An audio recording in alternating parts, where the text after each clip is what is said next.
अब challenges of nation में आज हम डिस्कस करेंगे और कहानी हमारी शुरू होगी 1947 से थोड़ा पहले यानी 1946 तक।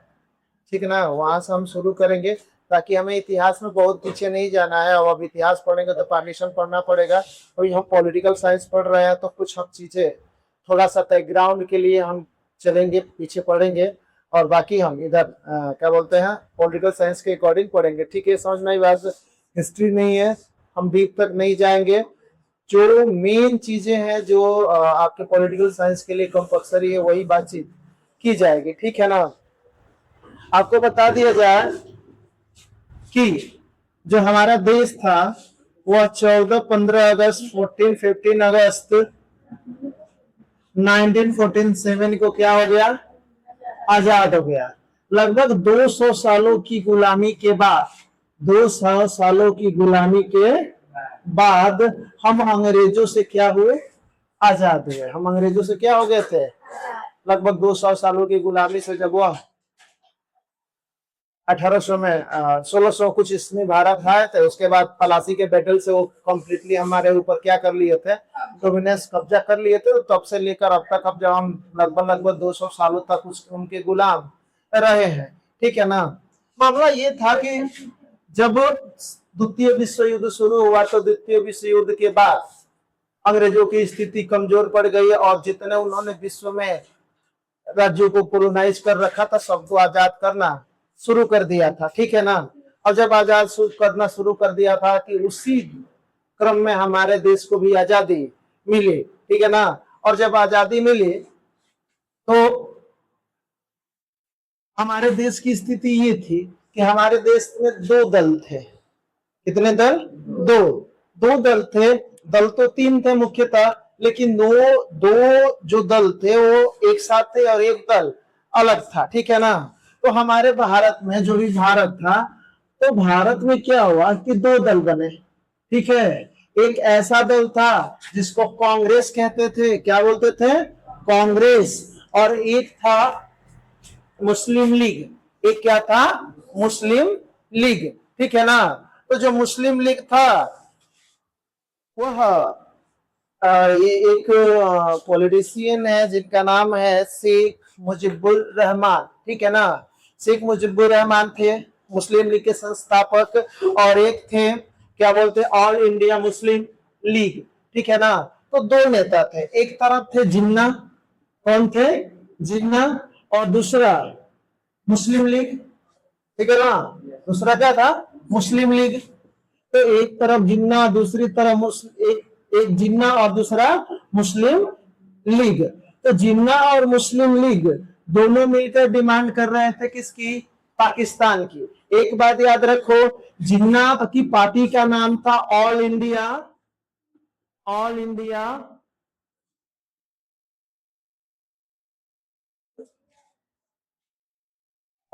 मुस्लिम लीग। इनके पार्टी का नाम क्या था, ऑल इंडिया मुस्लिम लीग। क्या नाम था, ऑल इंडिया मुस्लिम लीग। ठीक है ना, और दूसरी पार्टी जो थी मुस्लिम लीग, इसके नेता थे मुजीबुर रहमान। क्या नाम था, मुजीबुर रहमान। तो लिख देते हैं मुजीबुर रहमान। ठीक है ना, ये 2 नेता थे। अब ये दोनों डिमांड कर रहे थे। जिन्ना का आर्गुमेंट था कि जो हिंदू और मुस्लिम जो हमारे यहाँ जो संप्रदाय रहती है, एक्चुअली वह 2 अलग अलग संस्कृति है। ठीक है ना, और इसी के आधार पर हमें क्या चाहिए, हमें भारत का बंटवारा चाहिए, यानी एक हमें पाकिस्तान चाहिए। किस बेस पे, धर्म के आधार पे। ठीक है ना, धर्म के आधार पे हमें एक देश चाहिए। और जब धर्म के आधार पर हमें देश चाहिए, तो जिन्ना ने कॉल किया डायरेक्ट इलेक्शन डे के माध्यम से। उन्होंने 1946 में एक ऐलान किया कि हम क्या करेंगे, हमको पाकिस्तान चाहिए ही चाहिए और हम पाकिस्तान आजाद करेंगे। अब इस बात को लेकर, इस सूचना को लेकर पूरे कोलकाता और दूसरे विभिन्न जगहों पर कम्युनल्स क्या बोलते हैं, हिंसा शुरू हो गई, सांप्रदायिक दंगे शुरू हो गए थे। ठीक है ना, और सांप्रदायिक दंगे शुरू हो गए तो अब ब्रिटेन की जो महारानी थी या ब्रिटेन का जो शासन था जो हमारे को कॉलोनाइज किया था, अब उसको मजबूरी बन ही गई कि भारत को आजाद करना पड़ेगा, ठीक है ना। तो भारत को आजाद करने के लिए ब्रिटेन में जब संसद में बातचीत हुई तो वहां एक गवर्नर थे, उनको भारत भेजा गया, जिसका नाम क्या था, माउंट बेटन। क्या नाम था उनका, माउंट बेटन। उनका नाम था माउंट बेटन, माउंट बेटन। और माउंट बेटन ने एक प्लान बनाया जिसको कहते हैं माउंट बेटन प्लान। और माउंट बेटन प्लान के अकॉर्डिंग भारत को बोला गया कि आप भारत को आजाद कर दिया जाएगा, ठीक है ना।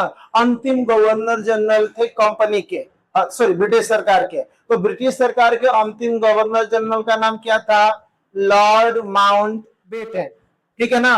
और 1946 में वो आ गए भारत। कहाँ आ गए, भारत, ठीक है ना। और उनको ये कह के भेजा गया था कि तुम जाओ भारत का बंटवारा करना। भारत का क्या करना, बंटवारा, यानी भारत को दो हिस्सों में बांटना था। यानी एक तरफ पाकिस्तान बनाना था, दूसरी तरफ क्या बनाना था, भारत बनाना था। इतनी बात समझ में आई। तो भारत और पाकिस्तान दो अलग अलग स्टेट बनाने थे हमें, ठीक है ना। लॉर्ड माउंट बेटन आए और उनके साथ एक वकील आए जिनका नाम था सर रेडक्लिफ। क्या नाम था, सर रेडक्लिफ। और रेडक्लिफ के ही नाम पर जो पाकिस्तान और भारत को बांटने वाली जो लाइन है उसको कहते हैं सीरियल रेडक्लिफ, ठीक है ना, रेडक्लिफ लाइन कहते हैं उसको, ठीक है ना। और ये एक ना वकील थे, क्या थे, वकील। ब्रिटेन की न्यायालय में एक वकील थे, ठीक है। वो भारत आए। अब मान लो ऐसे कि कोई व्यक्ति भारत आए और भारत के बारे में वो कुछ जानता ही नहीं है, कुछ पहचानता ही नहीं है, ठीक है ना। वो नहीं जानता है कि भारत कैसा है। और आप जानते हो कि भारत एक डाइवर्स स्टेट था, ठीक है ना। अलग अलग संप्रदाय के, अलग अलग जाति के, अलग अलग धर्म के लोग यहाँ रहते हैं, ठीक है ना। तो उसको ना एक मैप दिया गया, मैप दे के उसे दो डाटा दिया गया। एक डाटा ये दिया गया क्योंकि पाकिस्तान और भारत का बंटवारा ना जनसंख्या के आधार पर होना था। यानी जहां पर मुस्लिमों की संख्या ज्यादा थी उसे पाकिस्तान जाना था, और जहां हिंदुओं की संख्या ज्यादा थी उसे कहाँ रहना था, भारत रहना था, ठीक है ना। तो धर्म के आधार पर जो पॉपुलेशन था उसी पे बंटवारा होना था। अब धर्म के आधार पर बंटवारा होना था तो जो सीरियल रेडक्लिफ थे, ठीक है ना, सीरियल रेडक्लिफ थे जो वकील थे, उनके सामने दो अलग अलग डाटा रखा गया। एक तो वह डाटा रखा गया जहां हिंदुओं की मेजोरिटी है, दूसरा डाटा रखा गया जहां मुस्लिमों की मेजोरिटी है। और उनको कहा गया कि देखो भाई, जहां मुस्लिमों की मेजोरिटी है उसको डालना है किधर, पाकिस्तान, और जहां हिंदुओं की मेजोरिटी है उसको डालना है हिंदुस्तान में। अब देखो स्थिति क्या थी ना, कोई ऐसा कंप्लीटली क्षेत्र ही नहीं था जहां केवल केवल मुस्लिम हो, केवल हिंदू। यानी कहीं मुस्लिमों की संख्या ज्यादा, हिंदुओं की संख्या कम, जहां हिंदुओं की संख्या ज्यादा वहां मुस्लिमों की संख्या कम। इस तरह से पूरे भारत की स्थिति थी, ठीक है ना। लेकिन वह उस व्यक्ति को मैप मिला, और जब वह मैप मिला तो 5 हफ्ते तक लगातार बैठा रहा उस मैप के साथ, और उसने मैप पे ही एक लाइन बनाई, ठीक है ना। जो भारत का मैप था उस पे ही लाइन बनाई, उसने बाउंड्री खींचना शुरू किया, ठीक है ना। और उसी बाउंड्री के माध्यम से दो अलग अलग राष्ट्र बने, ठीक है ना। समझ में आई बात। तो भारत और पाकिस्तान दो अलग अलग क्या बन गए, राष्ट्र बन गए। इतनी बात क्लियर है ना। तो बंटवारा लाइन का नाम क्या है, रेडक्लिफ लाइन। क्या नाम है उसका, बांटा किसने, सीरियल रेडक्लिफ ने। किसने, इतनी बातें समझ में आई। तो बंटवारा किया सीरियल रेडक्लिफ ने, लाइन का नाम रखा रेडक्लिफ लाइन। तो जो भारत और पाकिस्तान का बाउंड्री है उस लाइन को क्या बोलते हैं, रेडक्लिफ लाइन। इतनी बात समझ में आई, हाँ या ना। अब दो बातें थी, एक थोड़ा सा और आगे चलते हैं। समझ लो कि मैं ऐसे बना रहा हूं मैप, और तुम थोड़ा सा उसे कंसीडर करना। मुझे बहुत अच्छा मैपिंग करना नहीं आता है। मान लेते हैं मैप है, ठीक है। इधर क्या है, JNK, इधर क्या है, कन्याकुमारी, इधर बोलो अरुणाचल प्रदेश, ठीक है। और इधर क्या है, गुजरात। कौन है, गुजरात, ठीक है ना। अब देखो JNK, कन्याकुमारी, असम, ठीक है, और दूसरी तरफ क्या है? तो देखोगे ना, तो ये वाला जो हिस्सा है ना, ये वाला हिस्सा ये किसका है? ये वाला हिस्सा इधर बना पाकिस्तान, इधर क्या बना? पाकिस्तान, ठीक है ना, पाकिस्तान बना इधर, ठीक। और इसको कहा गया, ये देखो ये क्या बोलते हैं? नॉर्थ, अरे नॉर्थ, ठीक है ना, इसको साउथ, इसको ईस्ट और इसको वेस्ट, ठीक है ना। तो इसको बोला गया वेस्ट पाकिस्तान, इसको क्या बोला गया?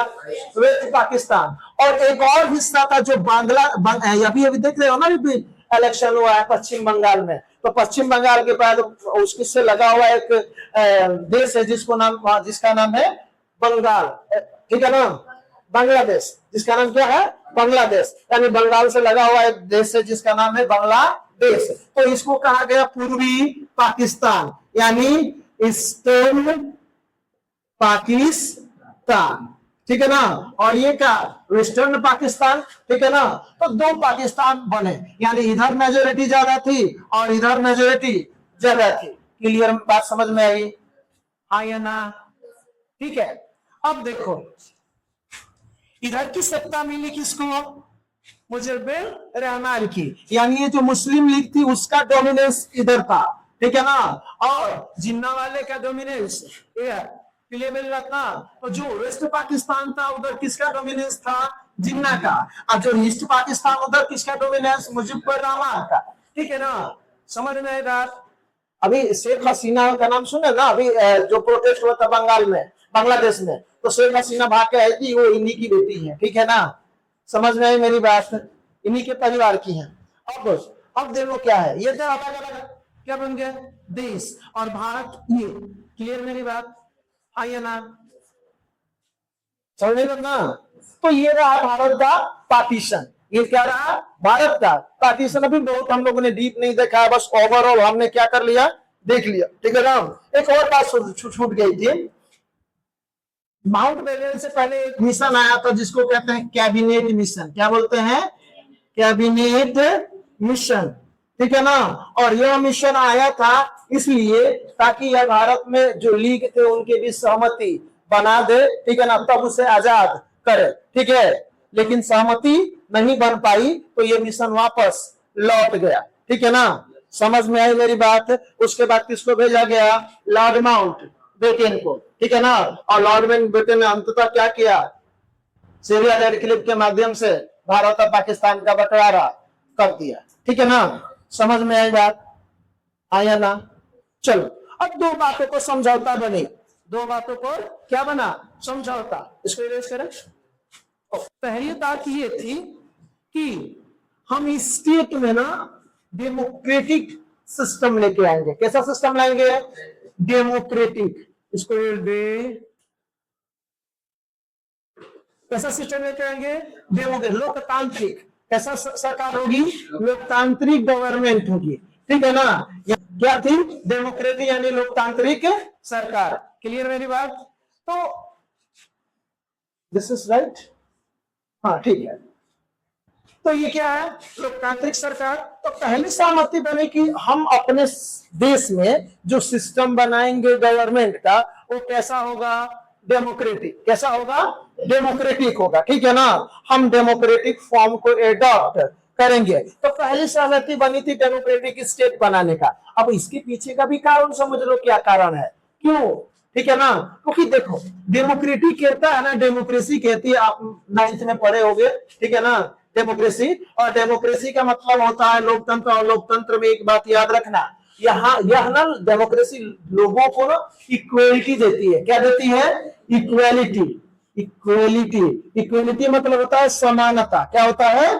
समानता, ठीक है ना। बराबरी का अधिकार देता है, यानी सभी लोग क्या है? बराबर है, ठीक है ना। अब स्थिति ये थी, अगर हम डेमोक्रेटिक स्टेट या डेमोक्रेटिक फॉर्म ऑफ गवर्नमेंट नहीं अपनाते तो हमारे पास समस्या ये थी कि हमारे देश में अलग अलग कम्युनिटीज के लोग, रिलीजन के लोग, ठीक है ना, कल्चर अलग है सबका, भाषा बोलने वाले लोग अलग है, इकोनॉमिकल बैकग्राउंड सबका अलग है, ठीक है ना। तो इनको एक साथ लेके चलने में दूसरे फॉर्म में प्रॉब्लम होती, इसीलिए हमने किसको अडॉप्ट किया? डेमोक्रेसी को। किसको अडॉप्ट किया? ठीक है ना। और हमने क्या बनाया, डेमोक्रेटिक गवर्नमेंट या डेमोक्रेटिक स्टेट, सॉरी, ठीक है, समझ रहे।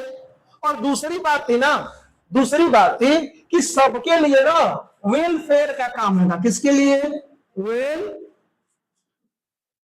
का काम होगा। किसके, कैसा काम होगा, ऑल द सिटीजन्स, सभी नागरिकों के लिए, फॉर ऑल सिटीजन्स, सभी नागरिकों के लिए कैसा काम करेंगे, वेलफेयर का काम, ठीक है ना, यानी भलाई का काम होगा। कैसा काम होगा, भलाई का काम। अब थोड़ा देखो क्यों जरूरी थी सरकार को ये बताना। अब सरकार इन दो मुद्दों पर अगर सहमत नहीं हो पाती तो दिक्कत हो जाती। सरकार इन दो मुद्दों पर सहमत नहीं होती, जनता इस दो मुद्दों पर सहमत नहीं होती, तो फिर हम डेमोक्रेटिक स्टेट ही नहीं बना पाते। समझना ही रखना। फिर क्योंकि अब देखो क्या, तो अभी हमने भारत पाकिस्तान को बांटा था, अभी चैलेंजेस देखेंगे, ठीक है ना, कि भारत के पास क्या क्या चैलेंजेस थे, तो अगला टॉपिक वही है, ठीक है। तो इतनी डाइवर्सिटी के साथ अगर हम सबकी भलाई की बात नहीं करते तो फिर क्या हो जाता, हमारा देश टूट सकता था। समझ में ही बात ना। क्योंकि देखो क्या था कि जब अंग्रेज भारत छोड़ के जा रहे थे ना, तो उन्होंने सबको फ्री हैंड दिया था, ठीक है। और आप जानते हो कि हमारे देश में 565 क्या थे, प्रिंसली स्टेट थे। 565 प्रिंसली स्टेट थे, यानी राजाओं का शासन था, ठीक है ना, अलग अलग राजघराने थे। और जो मिशन था, जो